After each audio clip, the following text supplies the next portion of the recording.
12 से 2 political show आप देख रहे हैं। ब्रेक से पहले सीएम अशोक गहलोत को आपने सुना और सवाल यह है कि क्या पूरा चुनाव गहलोत के कंधे पर आ गया है? सवाल यही, और इसीलिए हम कह रहे हैं कि डगर बहुत मुश्किल है और जादूगर क्या अपना जादू कोई दिखा पाएंगे, ये बड़ा सवाल। इसी पर चर्चा हम लगातार आगे बढ़ाते हैं। सबसे पहले रामकृपाल जी, आपका रुख करते हुए सर, जो अभी सीएम अशोक गहलोत ने कहा कि वापसी तो सरकार की तय है और बीजेपी का सफाया होगा, जिस तरीके से प्रचार भी लगातार हो रहा है उस पर भी उन्होंने अटैक किया। उनका जो अटैकिंग वे है सर, उसको देखकर क्या आपको लग रहा है रुख बदल रहा है राजस्थान का? और जो उन्होंने तमाम अपने इंटरव्यू में बातें कही उससे आपको क्या समझ में आ रहा है? देखिए, आपके संवाददाता ने जो भी सवाल किए, पहली बार मैंने देखा है कि गहलोत जी बहुत संजग ढंग से जवाब सारा दे रहे थे और उनके जवाब में कहीं ना कहीं से ये ग्रास रूट एक रियलिटी थी कि राजस्थान में कुछ भी हो सकता है।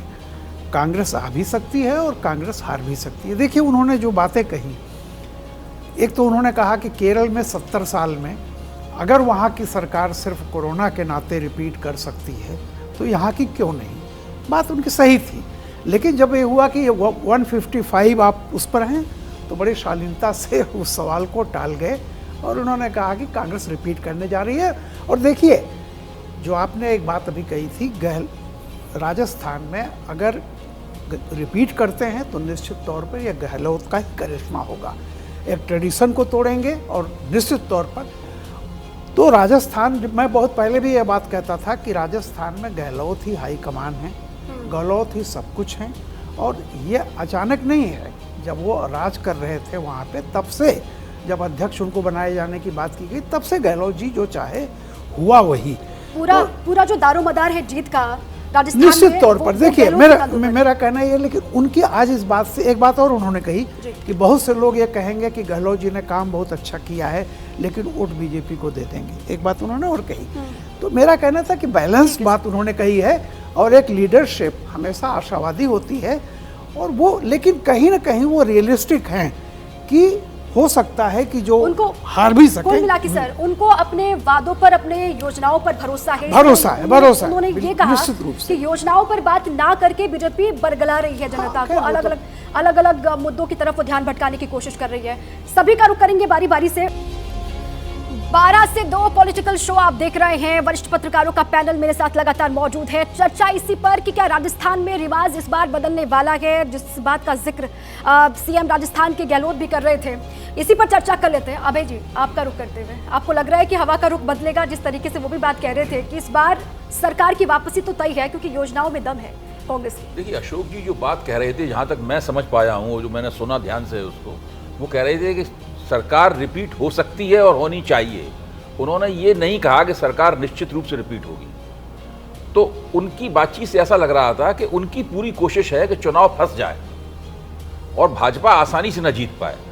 मैं भी मानता हूं कि अगर अशोक गहलोत भारतीय जनता पार्टी को चुनाव में फंसा सकते हैं, जो वो अपनी तरफ से पूरी कोशिश कर रहे हैं, और मामला नज़दीक हो सकता है, दोनों की टक्कर नज़दीक हो सकती है, तो जैसा पिछली बार मध्य प्रदेश में हुआ था, जैसा राजस्थान में हुआ था वैसा नहीं, वो दरअसल मध्य प्रदेश में जैसा हुआ था वैसा अगर हो सकता है राजस्थान में, तो अशोक गहलोत और कांग्रेस की बहुत बड़ी कामयाबी होगी। ठीक है, लेकिन गहलोत और पायलट के बीच में जो एक अदावत की बात चली, क्या इसका इम्पैक्ट भी दिखाई देगा?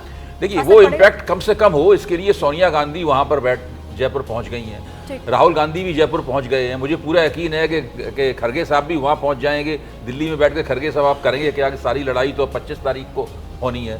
तो उनकी पूरी कोशिश है कि कांग्रेस एकताबद्ध होकर चुनाव लड़े और उन दोनों के बीच में जो मतभेद हैं वो मतभेद निकलकर सामने ना आ पाए। पूरी जोर आजमाइश, लेकिन 3 तारीख का इंतजार और पूरी पिक्चर साफ हो जाएगी। देखिए, राजस्थान के रण में पीएम मोदी भी उतरे हुए हैं, उनका संबोधन वहां से आ रहा है, वो आपको सुनवाएंगे। 12 से 2 पॉलिटिकल शो आप देख रहे हैं। सीधे आपको लिए चलते हैं राजस्थान के पाली। प्रधानमंत्री मोदी संबोधित कर रहे हैं जनसभा को, सुनवाते हैं। बुलंद हो गए, सौहार्द की इस धरा पर ऐसी ऐसी घटनाएं हुई जिनके बारे में कभी कल्पना भी हम नहीं कर सकते थे। ऐसी विकृत मानसिकता वाली कांग्रेस को अच्छे से सबक सिखाना जरूरी है। सिखाओगे? सिर्फ पाली में ही सिखाओगे कि औरों को भी बताओगे? मेरे परिवारजनों, कांग्रेस और उसके घमंडिया गठबंधन की ये पहली हरकत नहीं है। सनातन को लेकर इन्होंने क्या क्या कहा है, ये पूरे देश ने देखा है। मेरी माताएं बहनों ने तो बहुत आक्रोश व्यक्त किया है। कांग्रेस और उसके साथी सनातन को खत्म करने का ऐलान कर रहे हैं, और सनातन को खत्म करने का मतलब है राजस्थान की संस्कृति को खत्म करना। क्या ये करने देंगे आप? ये करने देंगे? ये कांग्रेस के कारनामे चलने देंगे?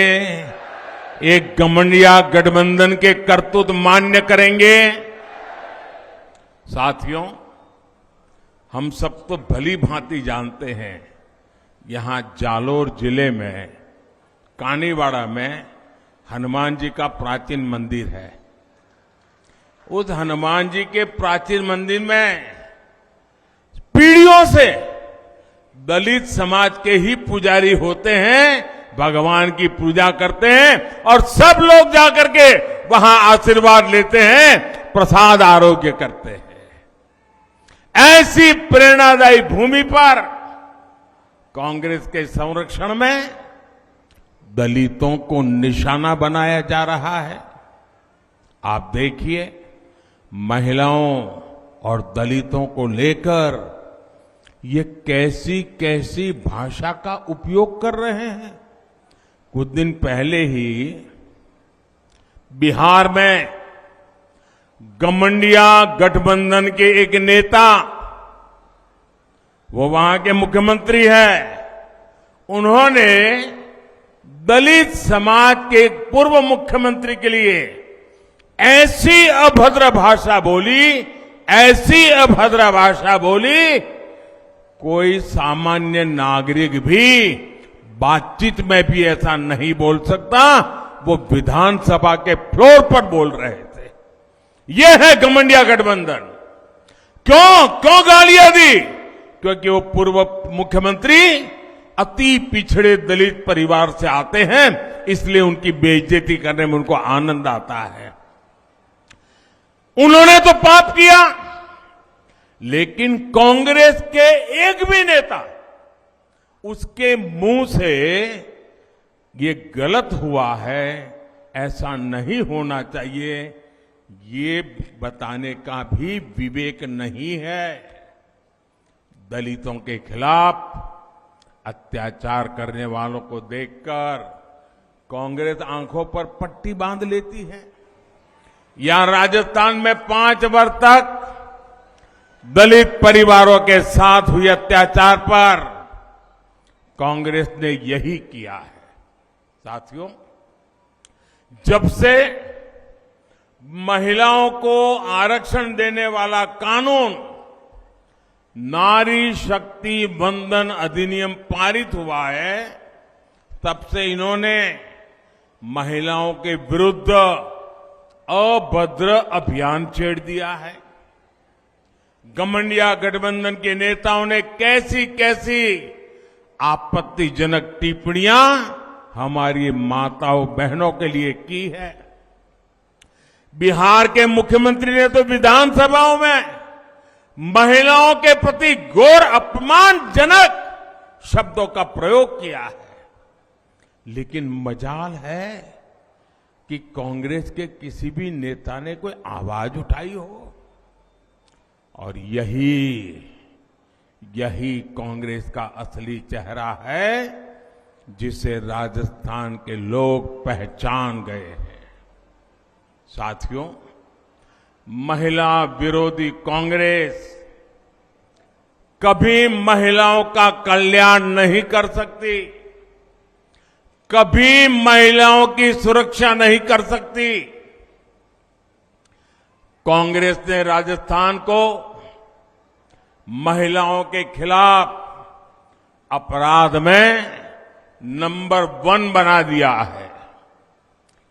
यहां मुख्यमंत्री कहते हैं कि राजस्थान की बहनों बेटियों ने पुलिस थाने में जाकर के उन पर जो अत्याचार हुए, जुल्म हुए, उसकी जो शिकायतें, फरियाद दर्ज की हैं, यहां के मुख्यमंत्री कहते हैं कि ये सारी शिकायतें फर्जी है। क्या कोई मां बहन ऐसी फर्जी शिकायत करे, ऐसा हमारे देश में कभी हो सकता है क्या? आप मुझे बताइए, हो सकता है क्या? कभी कोई महिला, हमारे देश की माताएं बहनें तो ऐसी हैं, थोड़ा सा भी उनके साथ किसी ने बदतमीज की हो तो चुपचाप वहां से चुपचाप चली जाती है। वो सोचती है कि वो बुरा आदमी है, वो अपने घर जाए, मैं अपने काम पे चली जाती हूं। वो कभी झूठ बोलने का तो सोचती भी नहीं है। और जब पुलिस थाने में जाकर के उस पर हुए अत्याचार की बात लिखवाती है, तो कुछ तो सच होगा कि नहीं होगा भाई? होगा कि नहीं होगा? अरे मुख्यमंत्री ये कहे कि भाई हम जांच करवाएंगे, वे तो मुख्यमंत्री सर्टिफिकेट देते हैं कि महिलाएं आजकल फर्जी चीजें लिखवा देती हैं। क्या ये महिलाओं का अपमान है कि नहीं है? ऐसे ही जवाब देते हैं क्या? ये महिलाओं का अपमान है कि नहीं है? ये महिलाओं का अपमान है कि नहीं है? ये महिलाओं का अपमान है कि नहीं है? ये अपमान करने वाली सरकार जानी चाहिए कि नहीं जानी चाहिए? पूरे राजस्थान से जानी चाहिए कि नहीं जानी चाहिए? इतना ही नहीं, ये मुख्यमंत्री का सबसे करीबी मंत्री विधानसभा में इस अत्याचार को ये कहकर के उचित ठहराता है कि राजस्थान तो मर्दों का प्रदेश है। क्या मर्द इसलिए मर्द कहलाते हैं कि इस प्रकार से पाप करते हैं? ये मर्दों का अपमान है कि नहीं है? ये मर्दों का अपमान है कि नहीं है? अरे राजस्थान के मर्द बहन बेटियों की इज्जत के लिए अपना सर कटवा सकते हैं, ये मर्द होते हैं राजस्थान। और तुम्हारे मंत्री खुलेआम कह दे कि तुम मर्दों का प्रदेश है, तो फिर महिलाओं के साथ आपको शोभा देता है क्या? तो राजस्थान की पाली से पीएम मोदी को आपने सुना, इससे पहले सीएम अशोक गहलोत का एक्सक्लूसिव इंटरव्यू भी आपने सुना। अब सवाल यह है कि राजस्थान के रण में मोदी मैजिक चलेगा या फिर गहलोत का जादू? इसी पर चर्चा हम करते हैं, आगे बढ़ाते हैं चर्चा को। और खास मेहमान हमारे साथ लगातार बने हुए हैं। सर, जिन बातों का जिक्र किया पीएम मोदी ने, अभी उनका पूरा संबोधन आपने सुना, तुष्टीकरण का मुद्दा उठाया, आधी आबादी का मुद्दा उठाया और साथ ही सनातन धर्म को लेकर भी बातें कही। पीएम मोदी की जितनी रैलियां, जितनी सभाएं राजस्थान में हो रही हैं, दिबांग जी आपसे मेरा सवाल है, इससे आपको लग रहा है कि राजस्थान में जो हवा का रुख है वो बदल रहा है? देखिए, वो बदलने की तो कोशिश करेंगे, बदल रहा है या कितना बदलता है ये तो 3 तारीख को ही पता चलेगा। बाकी प्रधानमंत्री मोदी जो भाषण दे रहे हैं उसको अगर आप ध्यान से सुने तो वो बहुत सारी बातें ऐसे करते हैं जो 24 के चुनाव से जाकर जुड़ती है। यानी एक तरीके से सेमीफाइनल है, उनकी तैयारी 24 के चुनाव की है और वो यहाँ झलकता भी है। आप राजस्थान की बात कर रहे हैं, वहाँ पर आप बार बार नीतीश कुमार ने क्या किया इसके बारे में एक के बाद एक 2 उदाहरण बताते हैं, तो उनके दिमाग में वो ज़रूर है। बाकी ये जो चुनाव है ये इस तरीके से फंसा हुआ है कि वहाँ स्थानीय नेताओं के बजाय जो केंद्रीय स्तर के नेता हैं बीजेपी के, वो ज़्यादा दिखाई दे रहे हैं। उन्होंने ही सब कुछ एजेंडा सेट किया हुआ है। ये कहाँ तक कामयाब होता है ये एक बड़ी चुनौती है और ये देखने वाली बात होगी और इसकी छाया, इसका असर 24 के चुनाव पर भी पड़ेगा। और इसलिए गठबंधन की बात कर रहे हैं, जैसे अगर वो तो गठबंधन तो फिलहाल है ही नहीं। हम तो जानते हैं किस तरह से सरफुटबल हुई मध्य प्रदेश में और गठबंधन है नहीं, लेकिन उनको ये लगता है कि आगे गठबंधन बनेगा तो उसकी एक ज़मीन अभी से तैयार कर रहे हैं। अपनी लड़ाई में क्या क्या हथियार इस्तेमाल करेंगे वो अभी से तैयार कर रहे हैं। तो उनका जो निशाना है वो 24 है और बीच में ये राजस्थान का चुनाव है, तो उसके बारे में भी वो बोलते रहते हैं। कहाँ तक असर होगा ये आगे पता चलेगा। बाकी हाँ, वो खूब उन्होंने जिस अंदाज में वो बात करते हैं, जिस तरह की वो भाषण देते हैं, उनकी शैली में और उनका जो कंटेंट है उसमें बहुत ज़्यादा बदलाव नहीं है। वो बार बार इसी तरह के भाषण देते हैं, इसी के लिए वो जाने जाते हैं। और ये जो विधानसभा के चुनाव वो एक तरीके से रिहर्सल और वो कहीं उनका निशाना सीधे सीधे आप ये कह रहे हैं कि 2024 के आम चुनाव पर है। आगे अब चर्चा इसी पर हम करेंगे कि पीएम मोदी जिस तरीके से अपने संबोधन में बातों का जिक्र वो कर रहे थे, इंडिया गठबंधन को जिस तरीके से उन्होंने कहा कि घमंडिया गठबंधन है, इसको लेकर भी चर्चा। और राजस्थान में उनकी मौजूदगी है। विजय जी आपके पास में आऊंगी। देखिए, राजस्थान के रण में मोदी मैजिक चलेगा या गहलोत का जादू चलेगा, इसी पर पैनल के साथ चर्चा हम कर रहे हैं। और सवाल ये भी एक इंपॉर्टेंट है कि चुनावी रण में सूरमा तो उतरे हैं, लेकिन जादू किसका चलेगा, फिजा कौन बदलेगा। विजय जी से मेरा सवाल है सर, आपने इससे पहले अशोक गहलोत को भी सुना, उसके बाद पीएम मोदी को भी सुना। अब दोनों के भाषणों के जो हाइलाइट्स थे उनको लेकर आपके मन में क्या ख्याल आता है? किस तरीके से जो रुख बदलने की कोशिश कर रहे हैं वो अशोक गहलोत हो या फिर पीएम मोदी या फिर तमाम केंद्रीय मंत्री हों, किसको सफलता मिलती हुई वक्त गुजर रहा है, दिन ब दिन चुनाव नज़दीक है, आपको नजर आ रहा है किसको मिलेगी कामयाबी? राजस्थान में तो चुनाव अब बहुत नज़दीक आ गया है, 25 तारीख को होना है। और अभी पाली में प्रधानमंत्री बोल रहे थे, पाली वो जिला है जो भारतीय जनता पार्टी का गढ़ है। पिछले 2 चुनाव में एक भी सीट भारतीय जनता पार्टी ने नहीं हारी है। वहाँ 6 सीटें पाली जिले की, और वो जोधपुर संभाग में आता है। जोधपुर संभाग अशोक गहलोत का संभाग है, जहाँ पर उन्होंने 16 सीटें जीत के 34 में से 16 सीटें जीत के सरकार बनाने में महत्वपूर्ण भूमिका निभाई थी। तो उस दृष्टि से ये दोनों इलाके बहुत महत्वपूर्ण हैं। प्रधानमंत्री जो बात कर रहे हैं वो जिलों की बात नहीं कर रहे, राजस्थान की बात नहीं कर रहे, क्योंकि उनका फोकस, जैसे दिबांग जी ने भी चर्चा की, वो 2024 पर जुड़े हुए हैं। और ये पूरा कैंपेन अशोक गहलोत वर्सेस नरेंद्र मोदी है। राजस्थान का चुनाव, वहाँ पर भारतीय जनता पार्टी का कोई लीडर अशोक गहलोत के मुकाबले में खड़ा नहीं किया गया। तो ये मोदी वर्सेस गहलोत चुनाव है। लेकिन अब वो कितना मोदी वर्सेस गहलोत बन पाएगा, गहलोत के आगे मोदी राष्ट्रीय स्तर पर तो बड़े नेता हैं, और इसलिए वो 2024 की बात करें उसमें भी महत्वपूर्ण है, क्योंकि 2024 में राजस्थान का चुनाव बहुत महत्वपूर्ण है। 25 की 25 सीटें पिछली बार भारतीय जनता पार्टी ने जीती है, तो उसमें से यदि 2-4 सीट भी कम होती है तो वो बड़ा नुकसान करेगा। अशोक जी को मैं सुन रहा था आशीष के साथ बातचीत में, 2-3 बातें बहुत महत्वपूर्ण थी। एक तो वो इतना तय उन्होंने बदल गए, 156 से वो यहाँ तक आ गए कि कांग्रेस की सरकार बनेगी, बन सकती है, रिपीट हो सकती है। दूसरा, अशोक गहलोत सचिन पायलट के साथ एक अच्छा वो बना है रिश्ता, इस पर नहीं बोल रहे। बार बार वो कह रहे हैं वो चुनाव प्रचार में गए हुए हैं, इस पर काम हो रहा है। इसका मतलब अब भी लास्ट मिनट तक भी अशोक गहलोत और जो सचिन पायलट है उनके बीच का जो विवाद है वो नहीं ठीक हुआ। जबकि सोनिया गांधी जी वहां पर जयपुर में लेकिन राहुल गांधी वहां पर जो पिक्चर बाहर से दिखाई दे रही है, राम कृपाल जी आपसे मेरा सवाल, जो पिक्चर बाहर से दिखाने की कोशिश की जा रही है या फिर दिख रही है, अंदर भी वही है क्या कांग्रेस में? देखिए, क्या पिक्चर अंदर की है ये जानना बहुत मुश्किल काम होता है।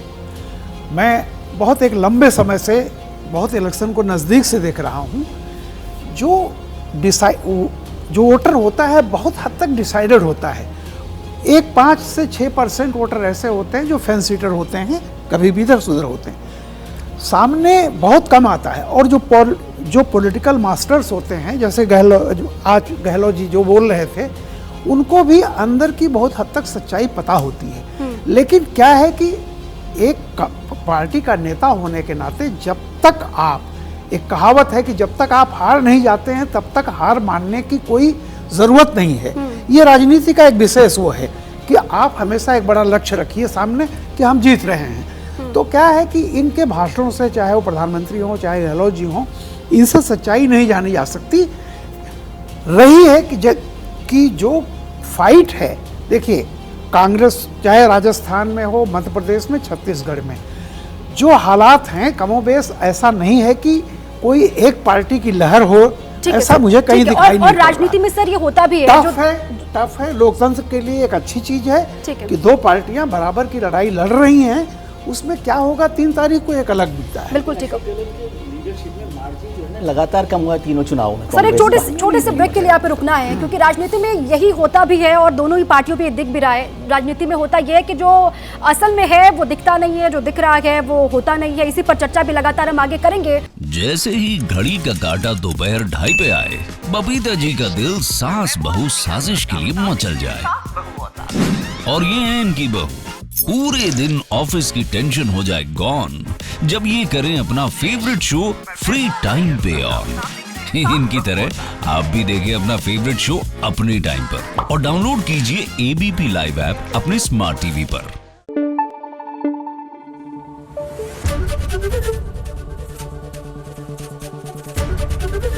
एबीपी न्यूज आपको रखे आगे।